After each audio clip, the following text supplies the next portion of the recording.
when we still our mind is when we can connect with source or spirit. Hello, I'm Karen Mellors. Hello there, I'm Dr. Rosy Daniel. You've just tuned in to Alive and Loving It, and we're here to help you bring joy and energy back to your life. Before we dive into this week's episode, let's talk about a brand we both genuinely love, Cytoplan. You've probably heard us mention them before, and that's because their supplements are next level. Yes, Cytoplan has been part of my routine for a while now. They just get it when it comes to health. Their whole approach is rooted in science and totally in tune with nature. Exactly. Their formulas are bioeffective, which basically means the nutrients are in forms your body actually recognizes and uses properly and at the appropriate levels. Cytoplan is used and trusted by health practitioners across the country. Their formulas are developed by nutritional therapists and backed by over 3 decades of clinical insight. You really can feel the quality when you take them. Plus, it's not just about what's in the bottle, it's the mission behind it too. Cytoplan is 100% owned by a charitable foundation, which means everything they do is about helping people live well for longer. It's not about trends or quick fixes, it's about real, lasting health. That is so wonderful to know. And whether it's our energy, perimenopause, menopause itself, sleep, immunity, or just staying on top of your health, they've got you covered. You can also get a free health questionnaire and a consultation by ringing the helpline. So if you're ready to take ownership of your health, check out Cytoplan, powered by nature, proven by science, and rooted in purpose. We'll pop the link and an exclusive 15% discount code in the show notes.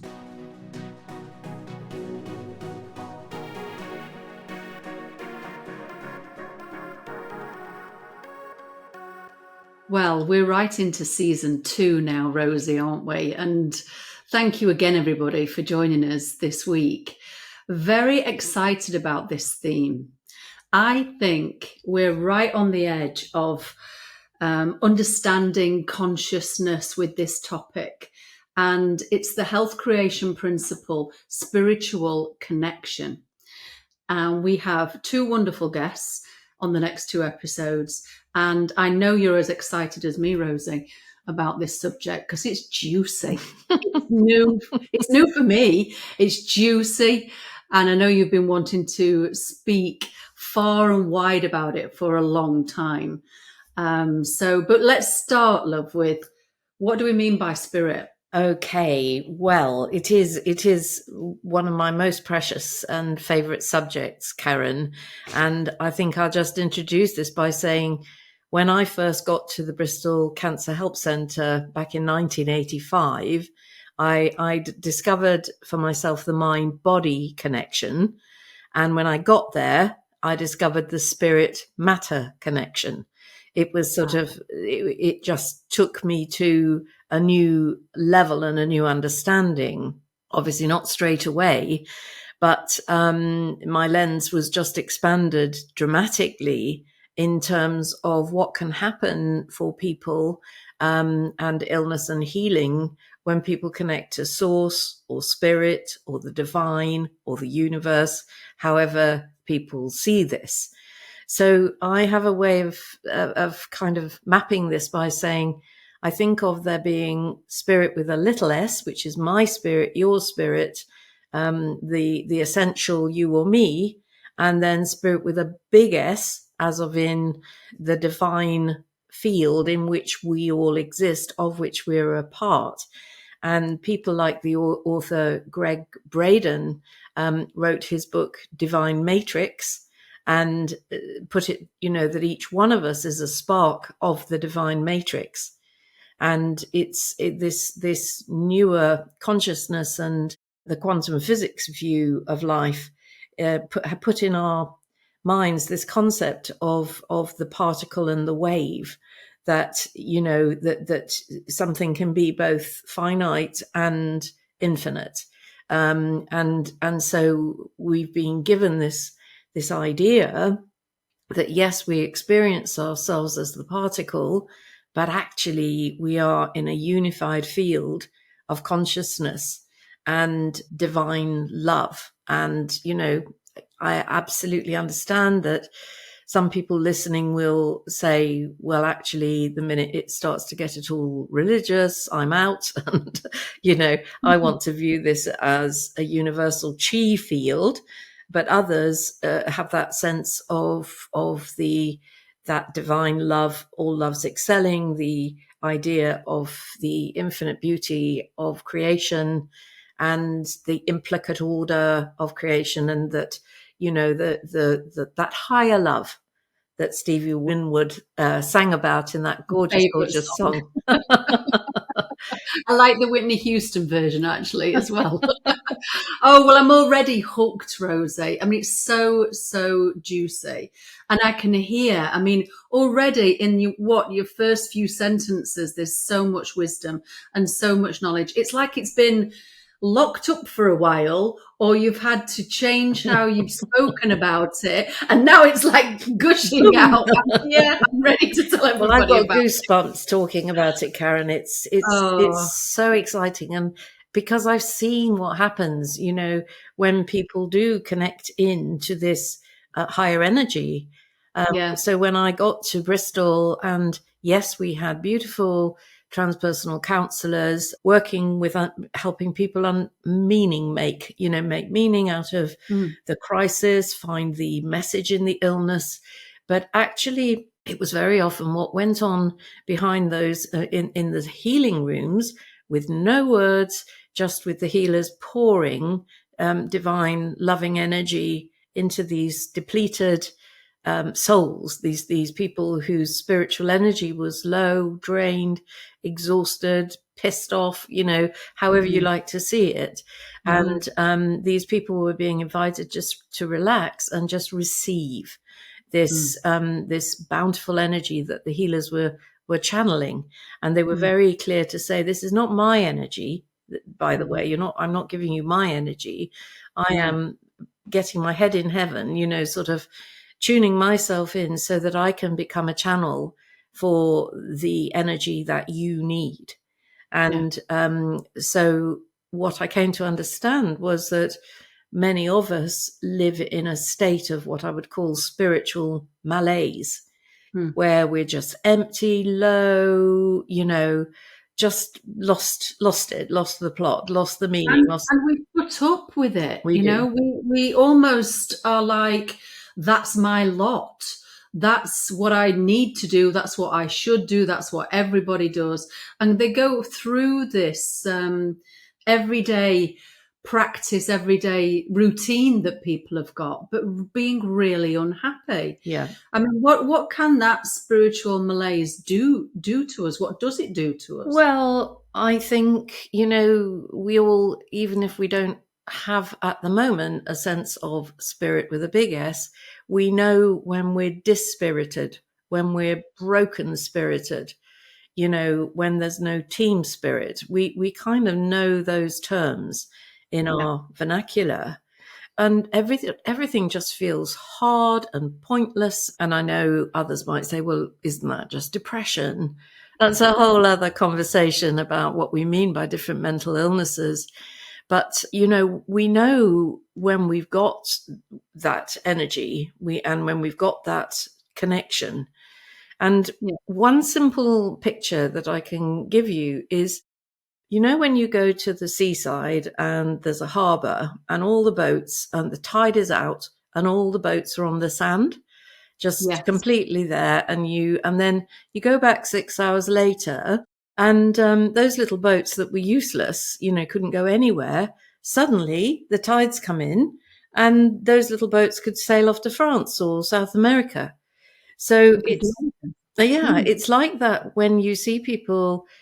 When I was seeing people coming into the centre with these very unhappy, scary situations, they'd come in like they were grounded, and after healing, their situation may not have changed, but Mhm. their ability to do something about it had changed completely.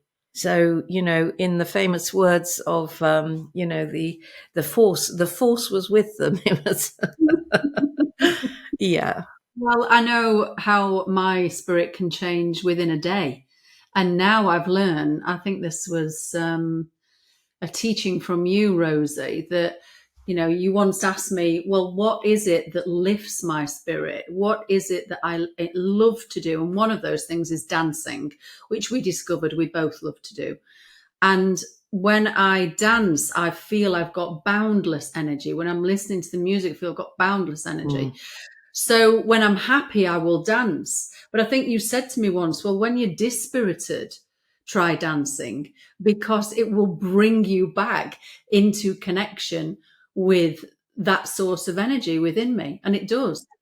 Well, I think what I noticed and what has become the core of the health creation program and this idea of what I call life energy management, which we'll talk more when we talk about the vitality principle.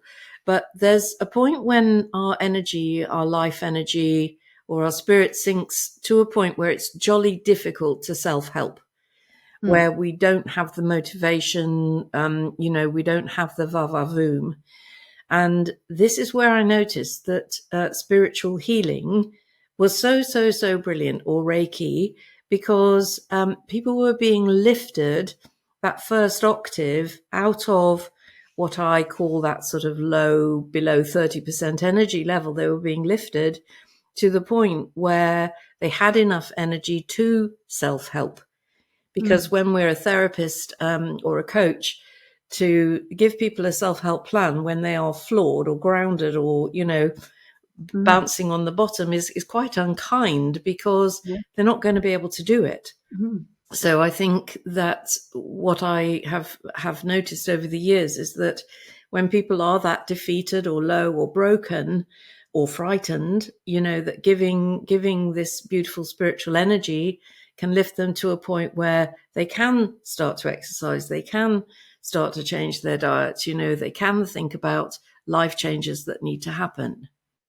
exactly. How do we know when we are connected to spirit, Rosie? What sort of things are we? I think it's easier for me to know when I am dispirited, when I haven't got Hmm. energy. Well, How do we know what to do to nurture our spirit? okay, so there's two really big questions in there. It's a massive topic and so At juicy. least two, anyway. The thing about nurturing our spirit is actually thinking about what feeds my spirit. What is my soul food?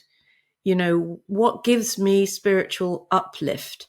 And one of the biggies, of course, is love, but it can also be place. So, do you, for example, have a sacred place, somewhere that you go and you just feel better? Is there Mm. anywhere like that for you? Well, I've been traveling for a couple of years, so I've had to take it with me. I'm in the Scottish Highlands now, so it's very easy here. The spiritual energy is it's vibrant. Yeah. That's what it is. So, And mm, in with the fair, there's a place called the Fairy Glen, and there are little fairy houses that people have put there, I suppose, or maybe the fairies have put there. I don't know, but it's obviously felt by many here, and it's got mystery, and it's got all sorts of legend. But what I have done while I've been traveling around is I bring my sacred space with me. This is my altar on the back, and I guess the first time I created that, I was in a sacred space and I had this blissful feeling. So I've anchored it yeah. with these things, with my crystal, with the candles. I've anchored that feeling, I've connected it to something material. That feeling inside me with this crystal, when I hold it, I can be reconnected back into that Well, place. perfect, Karen, because so you've moved from that idea of spirit of place being somewhere else to actually bringing that sacred space into your home and into yourself. So that can be a very beautiful thing to do, to create an altar in our house, however tiny. It could be a shelf, it can be a corner of a room. But that place where we have a few sacred objects, a flower, a picture of a teacher, a loved one, and as you say, crystals, these things that touch our hearts. And I think the heart is always seen as the gateway to the spirit, certainly in my world, because everything I do and I'm about is heart based. There are others who talk about the connection through our crown and our third eye to spiritual knowledge and wisdom, which I fully respect and honor. But I know I'm in the right place when my heart starts to sing, Yes. So one of my sacred places is the cathedral in St David's in West Wales. It's a beautiful old cathedral.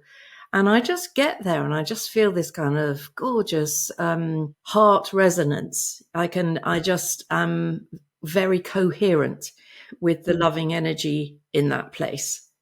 But, we can become attuned to that in nature or even in buildings. There are places where we do feel attuned and coherent and places where we feel out of whack and like it's not shining our spirit or, lifting us. But, Yeah. many people say the sacred place is nature. When I ask people where they feel well and on song, 9 times out of 10, it's the forest. Yeah. Or Number near 1 is water. the forest, and number 2 is the sea.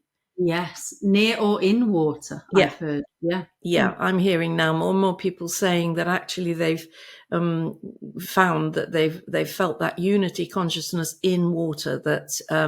So that's speaking to people more than more. But it may be that we have a teacher, a special person who has that beautiful vibration. And when we listen to that person or visit that person, everything drops, all the fear and all the chaos, and we just find ourselves attuned or starting to come into coherence, which is kind of resonance with that vibration that person is in. I was just thinking then, who is that for me? And of course, it's you. Oh, darling, that's very, very gorgeous of you. Thank It's you. you and this space, these chats that we have, it really lifts my spirits. I mean, I think what it makes me think about as well is living with meaning, living with purpose. Yeah. That really helps lift my spirits. And that's been tricky again while traveling because I've moved to some places that I haven't had purpose there. And it's been hard and Mm. difficult to get out of bed in the morning. And then I moved somewhere else, like when I was close to you, and we met face to face. And, there's purpose there and there's people there that I have Mm. a heart resonance with, and my spirit's through the roof.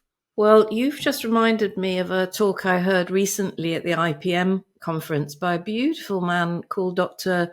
Vivek Murphy, who, Mhm. son of an, I believe, Indian father and Yorkshire mother, or the other way round, half Indian, who managed to end up as the Surgeon General for the United States twice for 2 whole terms, one with Barack Obama and one with Biden. Mhm. And it's not about being a surgeon at all. It's about being in charge of public health. And his whole first term, he focused on isolation as such a major cause of ill health, which we know all about. Mm. And in his final stages, he said he wanted to look at the drivers of unhappiness and leave America with a parting prescription for happiness. And he identified the drivers of unhappiness as the search for wealth, power, and fame. Yeah. Okay.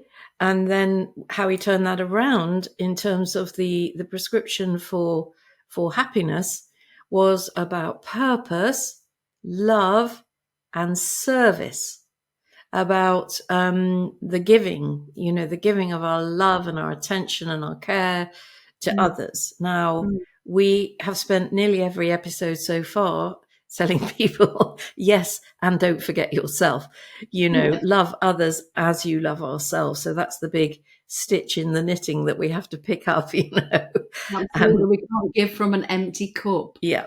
We have to, and I think there's a little bit of a misunderstanding there with some people, that it's black and white. You either give or you're in self-care, and somehow that's selfish. But we're saying both is possible.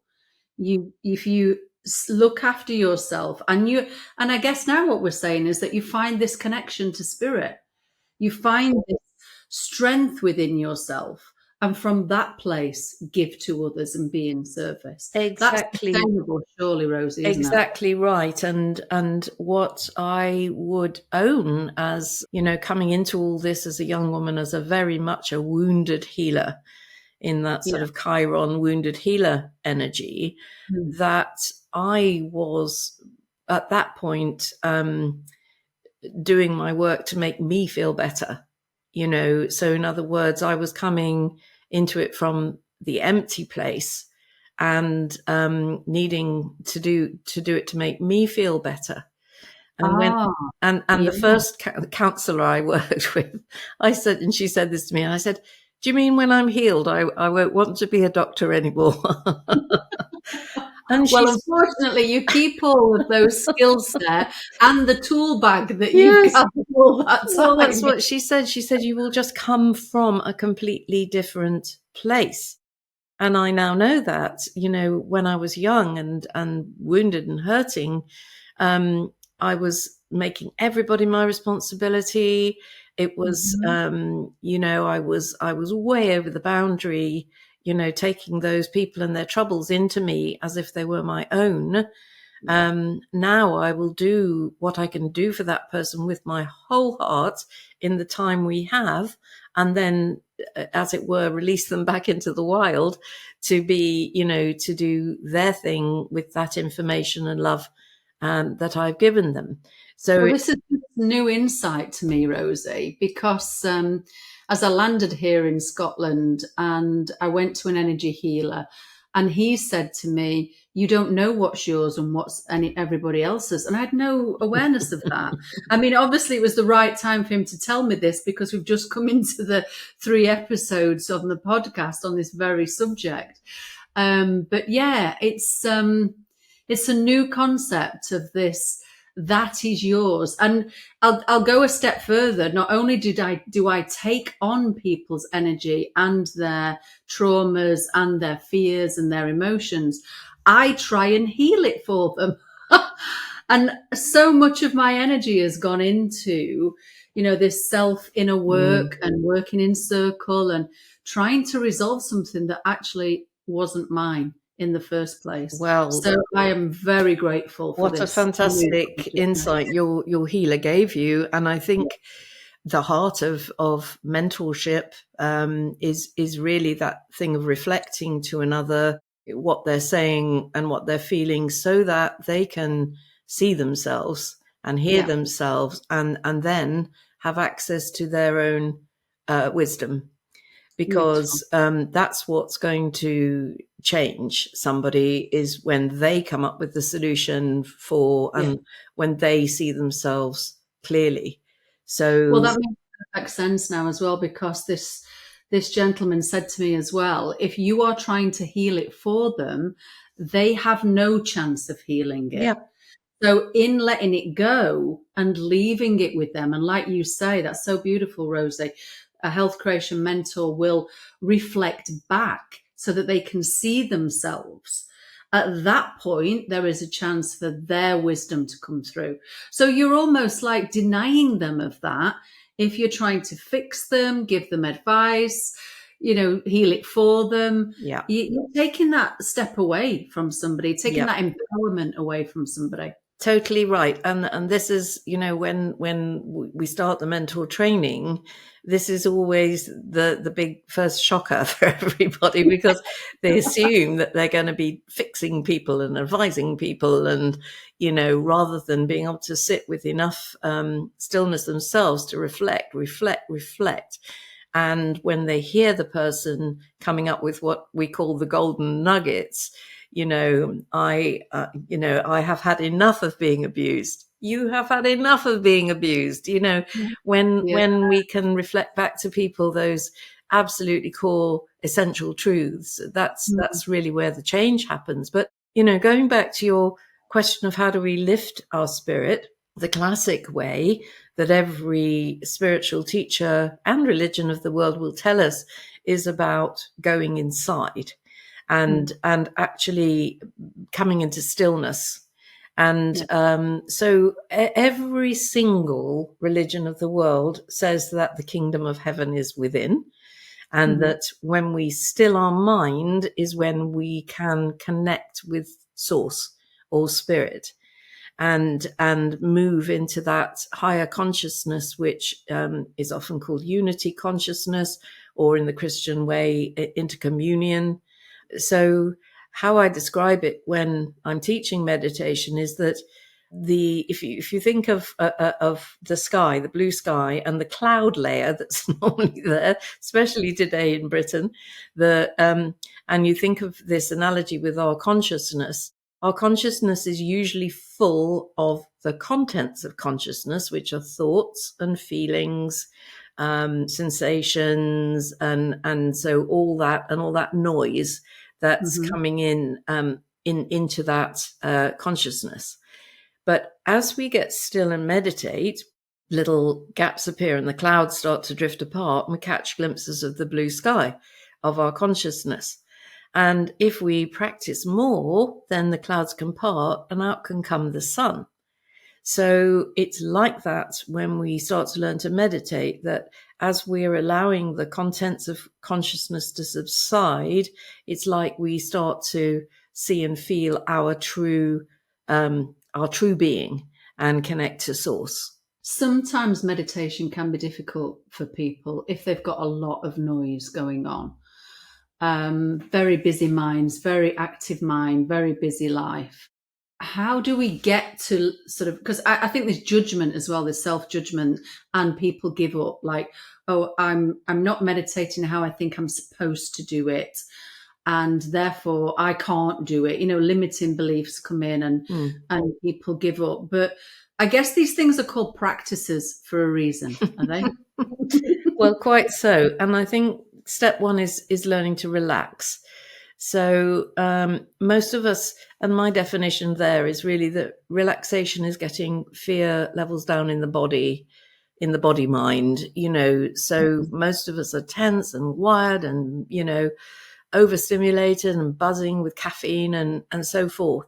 So we have to take steps first to learn how to relax, to start breathing. And you can find relaxation tracks all over the place, like the Headspace app, or on YouTube, just to get the body soft and into a nice relaxed. Then you stand a chance of being able to quieten the mind. And there are many there are tracks that I've done which are on the Health Creation website, which are a stillness meditation, a compassionate meditation. There are many places people can find meditation tracks. I think that being guided is great, because in a very simple stillness meditation, the teacher will just get you nice and relaxed, nice and centered, and just keep bringing you back to one pointed focus, whether it's looking at a candle, tuning into your breath at the level of your diaphragm.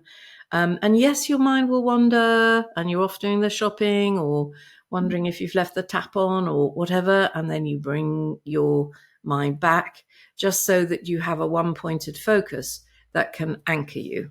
One thing to help you flip the switch, I believe in, is that you need to believe that the time you give to a stillness practice, a spiritual practice, a meditation, you need to really believe that that time is valuable. I think what we've done as a species is that if you're sat and you're doing nothing, or you're relaxing, or you're enjoying yourself, there's no value to it.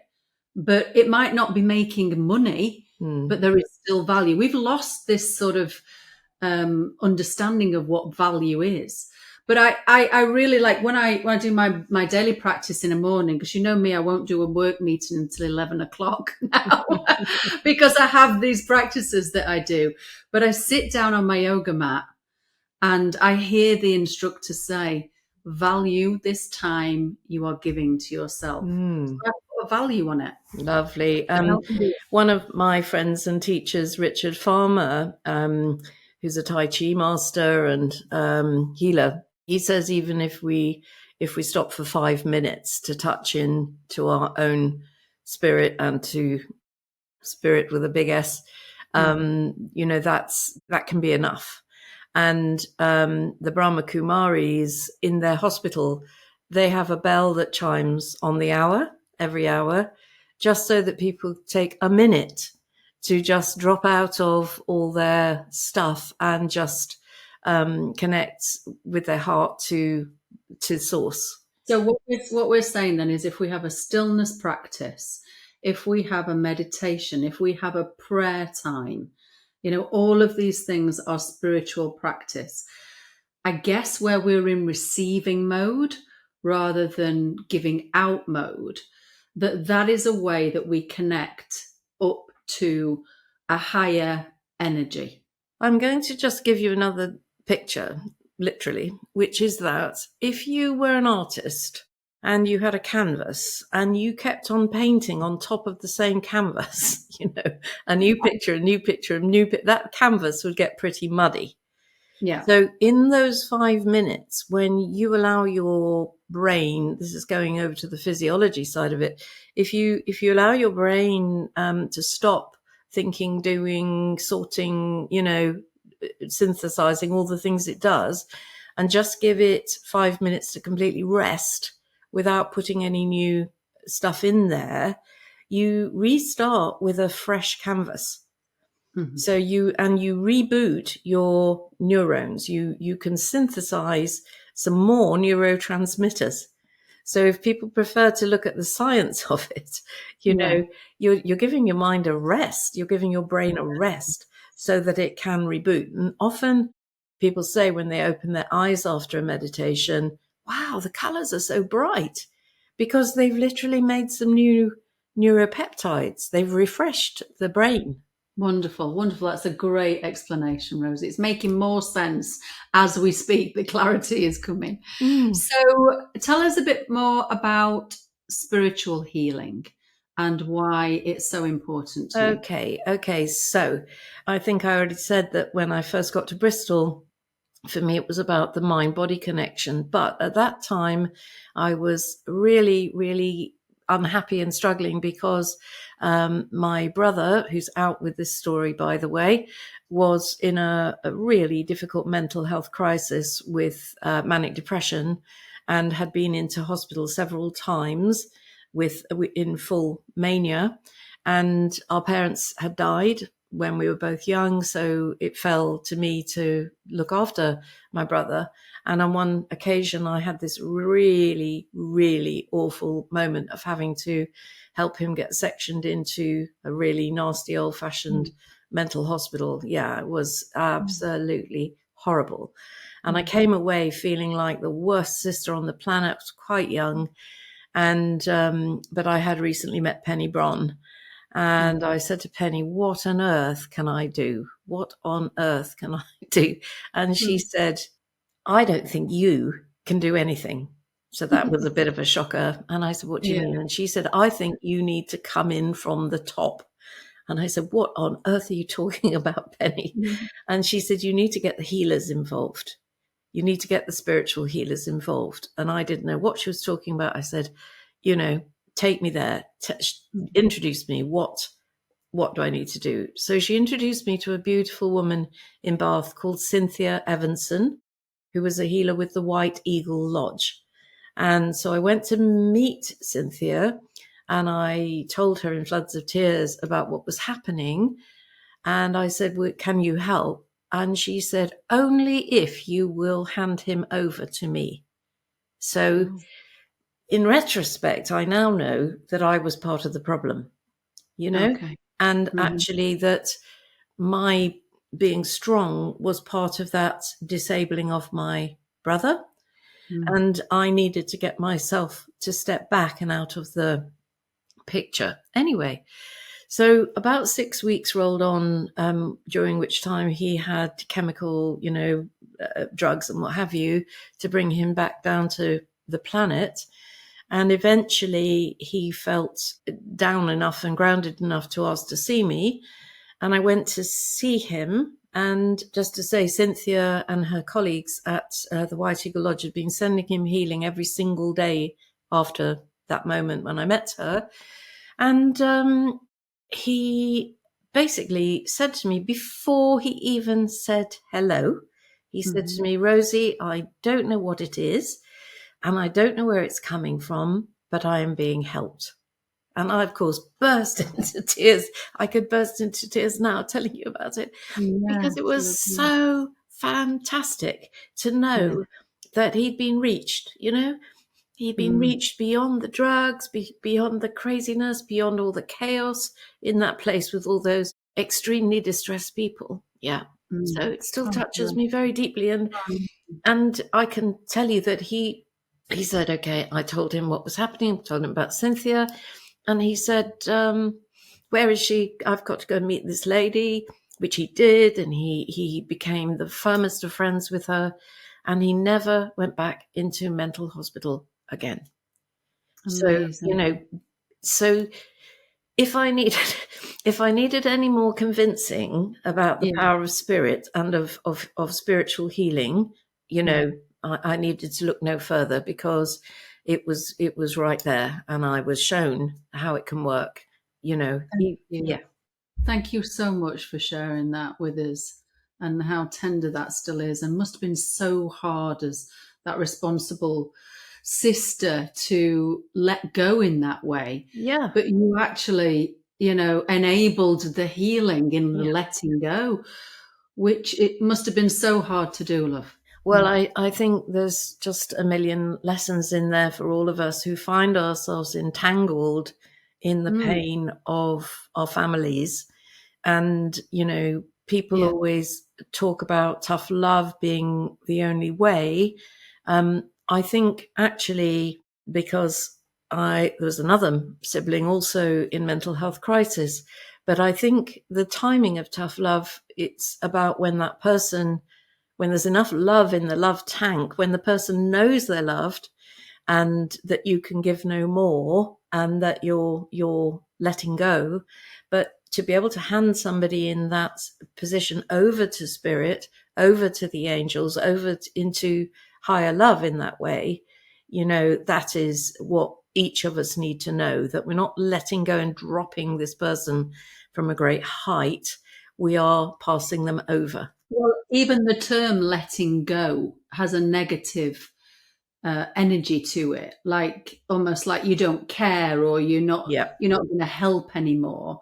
Let's reframe it then, because you just said handing them over or passing them over, or handing them over to a higher energy. And in doing that, you are still doing something to help. You're not actually letting go. You're Indeed. doing the right thing. And I guess removing yourself, the entanglement, removing your energy from the situation meant that your brother was then clear to focus with other people who are not entangled in it for his own healing. And Um, this is again, this is chiming with what we said a little while ago about that we're not trying to fix that person. We're allowing that person to find their own healing and find their own pathway. In actual fact, it's a little bit after that, he came across a shiatsu practitioner called Sonia Morisot, and she said to him, you've got no you've got no earth energy here, in terms of taking his pulses. And she said, you have to get your hands in the earth. You have to get your feet in the mud and your hands in the earth. And he became a landscape gardener. And Wow, what a great thing to do.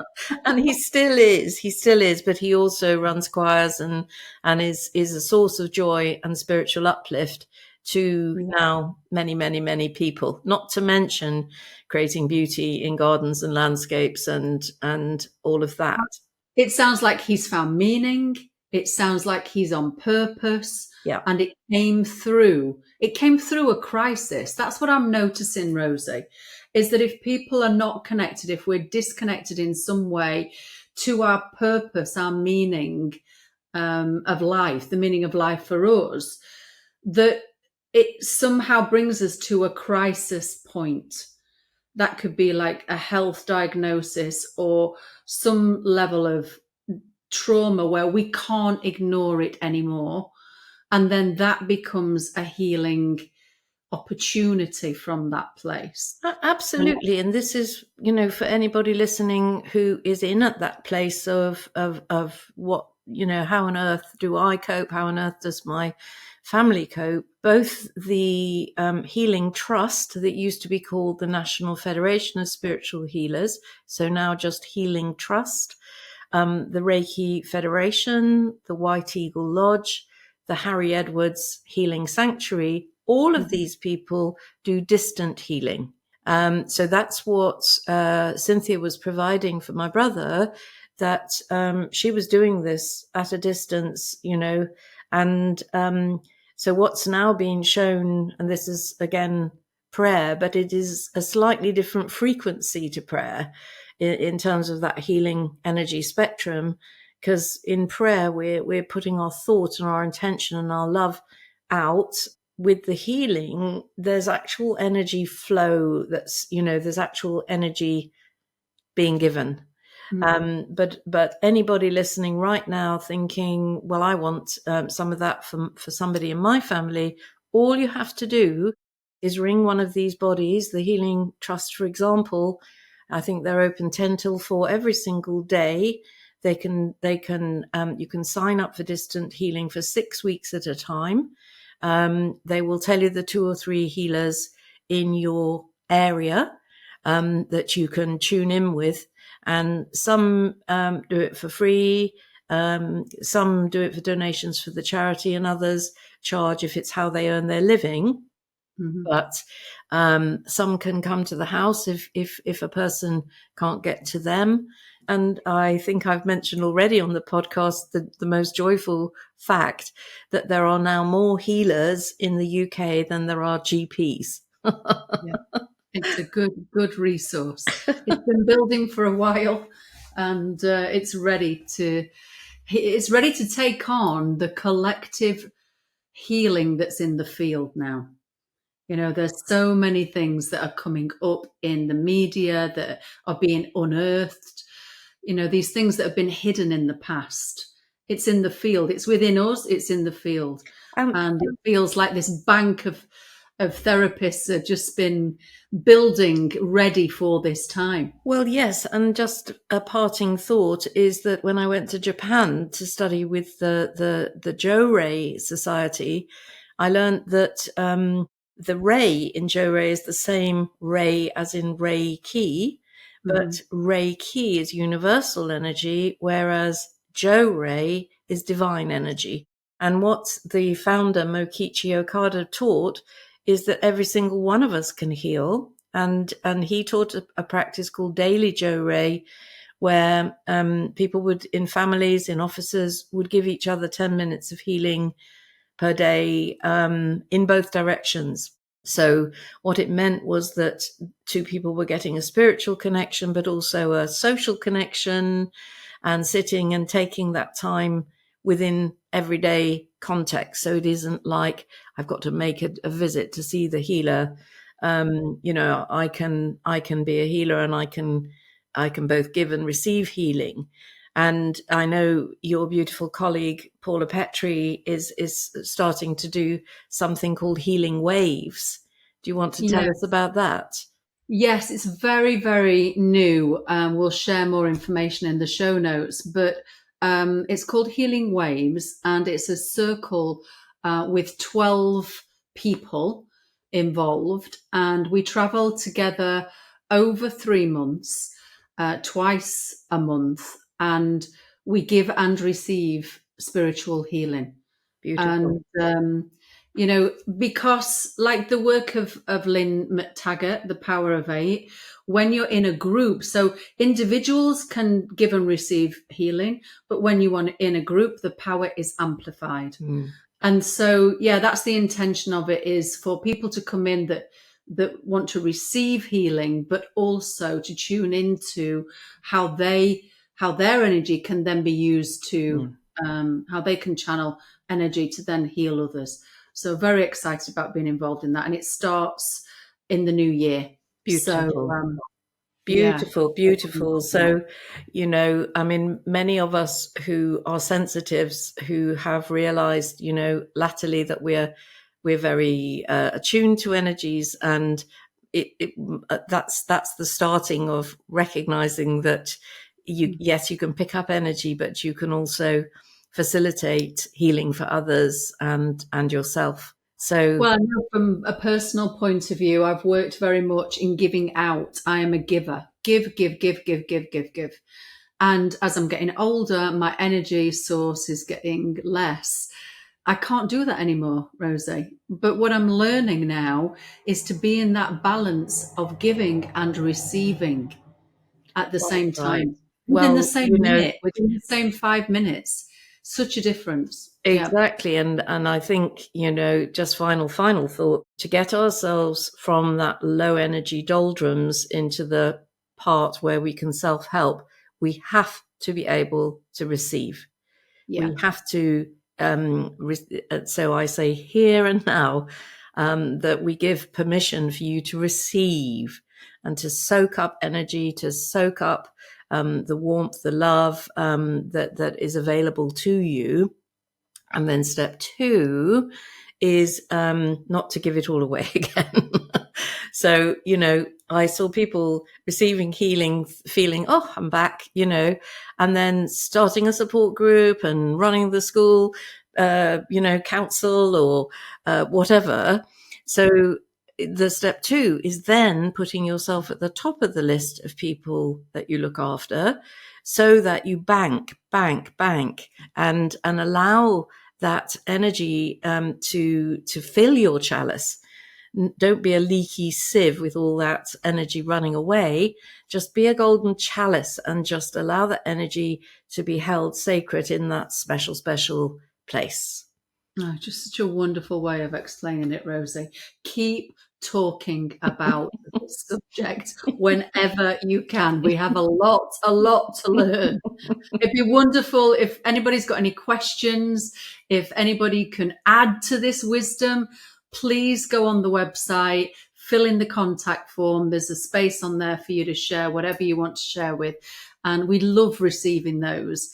But I know this subject will touch many, many people. It's ready to be heard. It's ready now. So, what a wonderful episode, Rosie. Thank you Thank you so much. so much.